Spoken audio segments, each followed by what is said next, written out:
Kaderin penalung senang Kacang dem tilum gel gelin Kaderin penalung senang Kacang dem tilum gel gelin Nei santi tai tunin Tinglal hasam keima mel hoy mo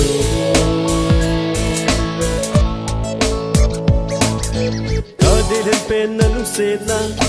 Kacang dem tilum gel gelin Kaderin penalung senang Kacang dem tilum gel gelin Nei santi tai tunin Tinglal hasam keima mel hoy mo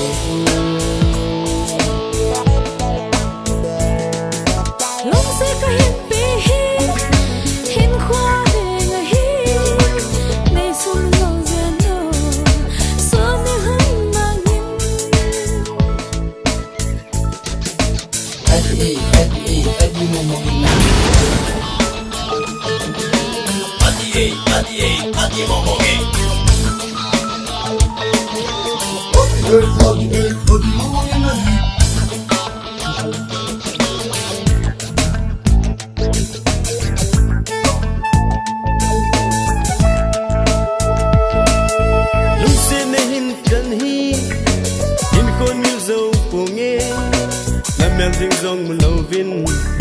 Suni kabum zau zipo Lung se nehin kan hi In kon mil zau ponge Na melting zong mulovin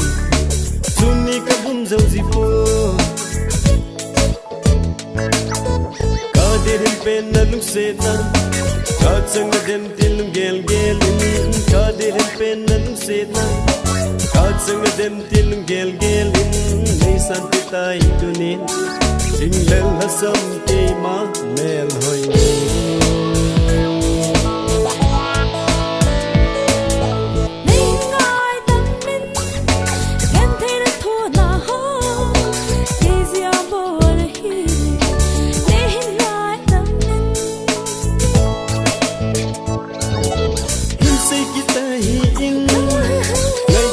sa nahi in ko tam sa hi kum ko ba kom sin tai pe ya dil pen nan se ta ka chang dem tilum gel gelin ka dil pen nan se ta ka chang dem tilum gel gelin nei santi tai tuni tinglal hasam keima mel hoy Sena